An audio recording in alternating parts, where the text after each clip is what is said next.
Hey everybody, welcome back to another TO Desk interview for Vortex Gallery. Here I'm joined with the man behind Street Fighter 2 at Evo as well as Alpha 3, that is Riz0ne. How you doing, Riz? Hey, doing well. How's it going? I'm doing great. You are bringing I think some of the ST is the staple, right? You can't have Yeah. an Evo without an ST. And you are bringing Alpha 3 this year as well. I'm not sure if you have any more surprises up your sleeve at the moment, but I do understand that people are really looking forward to these two, and specifically Alpha 3. I saw when we were doing the reveal show, we were like, oh yeah, Alpha 3, and people were like, wait, Alpha 3? What is this nonsense? So I really want to kind of get some perspective on that, especially if you're not maybe too familiar with that. So I guess first, introduce yourself, Riz. Who are you? Yeah, it's Riz1. Call me Riz. I guess maybe long time, not OG, but long time competitor for Super Turbo, and it wasn't until recently, I just got involved with the community, and um, when things got shut down, I had to find a way to express myself, and that's when I started streaming and doing a lot of online events, and then there was like networking, and then offline opened back up. So it's just been one thing after another, and taking on a lot of projects. And right now my goal is to pretty much just tell the history of these games. I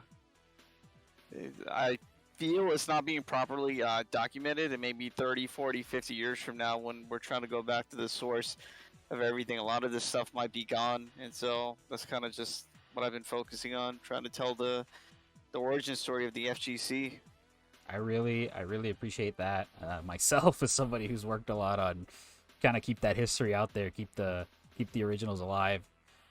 So yeah, that's I guess a good start point for our next question. So like you're bringing ST and Alpha 3 this year, and you mentioned to me that you're a longtime competitor of ST. Um, what is that like? Like how long have you been out here? Where did you start? Well, I'm originally from New York City, and I just started. I randomly entered a tournament at Web2 Zone. It was like an internet cafe in Manhattan, and then I got introduced to a couple of SC players. They're like, hey, come by to Chinatown Fair and play sometime. Previously, before that, I was just playing like Tekken, and yeah, then I got bit by the ST bug. This is around like early, maybe like 2006 or 2008. I don't know, something like that. Maybe 2008. And after that, I started traveling around, around the country. I've gone to Japan a few times, competing at the biggest tournaments over there. Obviously, I've gone to Evo, made top eight at Tournament of Legends, which was one of the biggest SC tournaments ever happened in North America. And yeah, it was super competitive. Right now, I'm on the West Coast, so I got to experience what it's like to play against the strongest of the East Coast. Not the strongest of the West Coast, so it's great that I'm able to like kind of get a feel for how the game is played regionally. And then, as mentioned, like playing in the motherland of Japan against the strongest player in the world, it's a real eye opener for like what the limitation, or rather like the no limitness that this game has, because it's still kind of being, I want to say like the meta is being figured out, but like the human potential is continuing to get pushed, and I think that's great for this game. Yeah, that is, I think, one of the interesting things about like a thing like ST is like people look at this game and they're still pushing it, and we're still seeing what even human ability can do. I think that's a really good point to make about that game in particular, like human potential moving the game forward versus what the game actually offers or what it does. That's really cool. So I guess the other game that you're running, Alpha 3, how did you come across that? Like, what was the decision to bring that this year? Because you're not spoiled. You're spoiled for choice with Street Fighter games that you could run, right? So what's that like? Yeah, I mean Alpha 3, another game with a very, very rich history, although it hasn't seen Evo in a long time. Everyone knows this story, right? Alex Valle versus Daigo Mm-hmm. at what is it, B3. This is late 90s, so around like I think it was 98 when they fought. It's pretty much the start of that rivalry between U.S. and Japan, the introduction of it all. Because before that, you were like the best in New York or the best in Chicago or the best in California. And maybe you were better than everyone else, but there was no proof of that yet, right? Because nobody had met. And so Alpha 3 kind of like started that for the entire FGC, and it happens to be, some of the most prominent players to ever touch fighting games who are still doing, so much work for the FGC, and that's, Alex Valle and Dagu Umehara. So I've had a close connection with Alpha 3 because at Chinatown Fair, once upon a time, it was the cabinet right next to ST. It was like 2 cabs down, so in between games I might go there, pop in a quarter, play, lose, and whatever, keep it moving. But I always liked Alpha 3. I think casual players, love the World Tour mode. Even if you weren't competitive, everyone knows about that. And then, when the PSP was released, everybody got like Alpha 3 Max. Like Alpha 3's been around, it has so many different versions. Pun intended, of course. But it has so many different like ways of playing the game. And again, when I was streaming online, the Alpha 3 community was a little bit wonky. I mean, it was known for being a bit toxic, and so I was worried about trying to bring back this game from my childhood. Yeah. But I got in touch with Kyokuji, Lance, and we started this partnership of running a ton of events and discovering tech together. Like he'll just break down those misconceptions that you see online. Again, another thing people think about Alpha 3 is nothing but infinites, and Vism is just like a headache, but it's really not. And so he's trying to like, change that, change the mindset for these players and invite new players into to Alpha 3. And so, yeah, just running all these events and looking more into it and chatting with Boss and all these people, I felt that it was a good time to bring back and tell the true story of Alpha 3 and give people a chance to play it at EVO. I think that's really great. I really like that effort that you're making to bring these things out of certain expectations that they have, because that's a hard thing to do. I gotta say, a lot of people in some of these more niche game communities, they have a hard time dealing with that, and they really do their best to put it out there. So I really appreciate that from the Alpha 3 scene. It's a really interesting perspective to have. I guess let's talk about that really quick.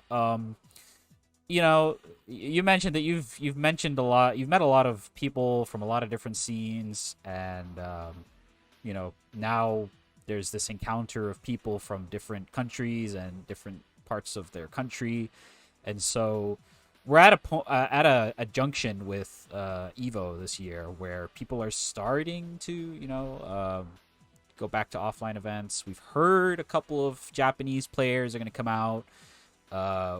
We're still kind of in the air as to like who we can expect to see, how big of an international event EVO is going to be this year.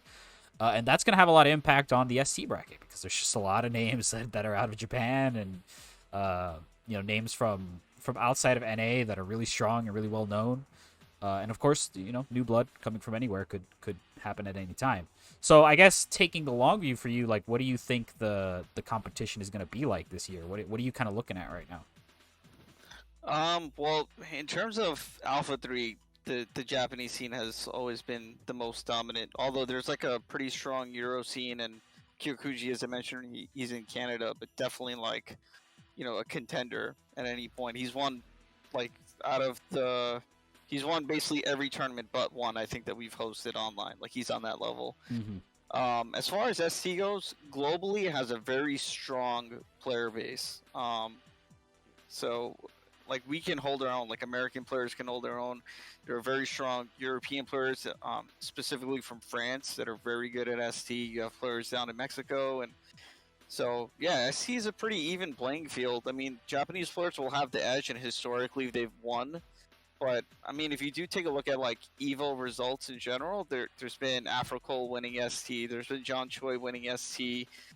Recently, Riz0ne MD taking a grand finals over Tomo from Japan, and then getting second place in Nakano Sagat at the most recent EVO. And so, yeah, I think it's, fair ball game, because the game is mostly figured out. Again, it's just based on human potential.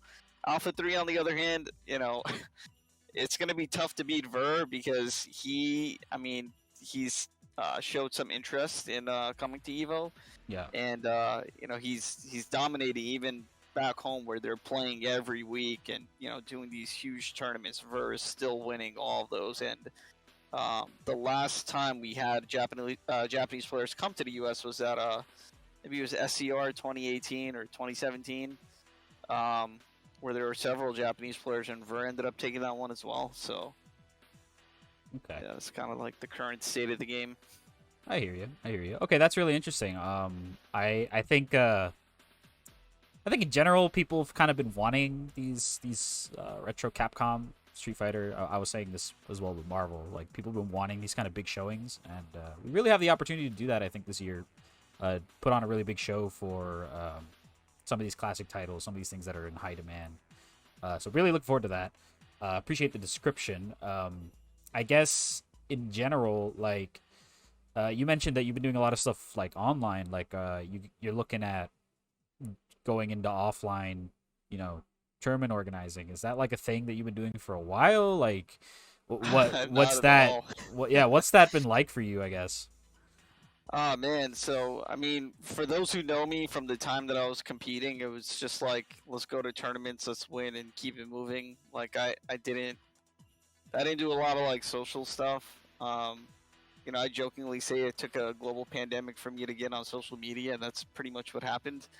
Because that's when I started streaming, and I made this thing that you call a Twitter and a Discord, Yeah. and so now, I spent a good chunk of time just trying to build a community, and I don't know, it's different. But I think I just got to a point where I realized if I can't be the best player, then I have to find another way of expressing myself. Like previously, when I played ST, it was for I wanted to be the best player in the world, or amongst the best player, in the world, because it's really difficult to be number Yeah. one.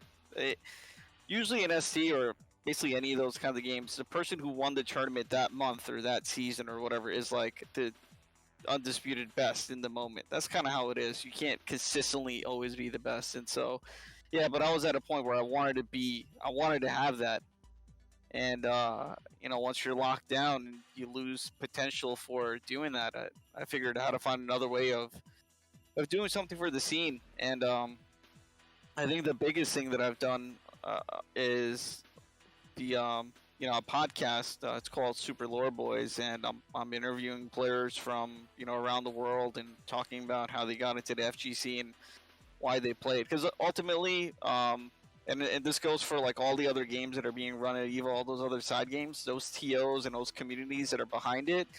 It's not memes, they're doing Yeah. it for the love of the game. And when we talk about these games, we shouldn't talk about like the differences. We shouldn't say I don't like this because it has like quick rides or has parry or it has really good fireballs or really good anti-airs. We should talk about why we love these old games, because what we want is to get more people interested in fighting games, whether they're gonna continue being spectators, or whether they're gonna become competitors themselves, or just being casual players, whatever it may be. We just want more people to be involved in what we're doing, because we put in so much time. Like you're putting in so much time, I'm very, very sure, more time than I can imagine doing what you're doing, and it's for the love of fighting games. And so that to me ended up, that revelation that I had is like, it's more important for me to be this person, like a community person, versus let me just like compete. So that's Yeah. kind of the biggest change that's happened for me. All right. I mean, I'm super happy to have you. Obviously, with the team this year, really looking forward to seeing what we can do. I know the sentiment from the other people on 956 has always been, ST's been running adjacent to the anime games for a long time, and there's been talks about working together and seeing what comes of that. Now we're all doing this combined arms thing where Vortex Gallery is going to be the whole gamut in its own space. So I'm really looking forward to seeing what we can do with that this year. Riz, I super appreciate your time. I don't know if you have any closing thoughts. Uh, well, yeah, I mean, thank you as well. And shout outs to Hagri and everyone else that's involved, whether they're doing behind the scenes and no one knows about it, or if you're in the forefront, running your games. Just shout out to everyone who's keeping this going. Hope to see a lot of faces at Evo, and my recommendation, there's gonna be a lot of games there. Signups are maybe $5 or $10. You already paid this whole like venue fee. Just give it a shot. Enter a game that you never played before and see if you have fun with it. I guess that's all I really gotta say. Yep, I totally agree. So thanks everybody again. That's going to be vortexgallery.moe for information. Registration is open. That's start.gg/vortexgallery. Thank you again, Riz0ne. That's going to be it from us. All right, take care.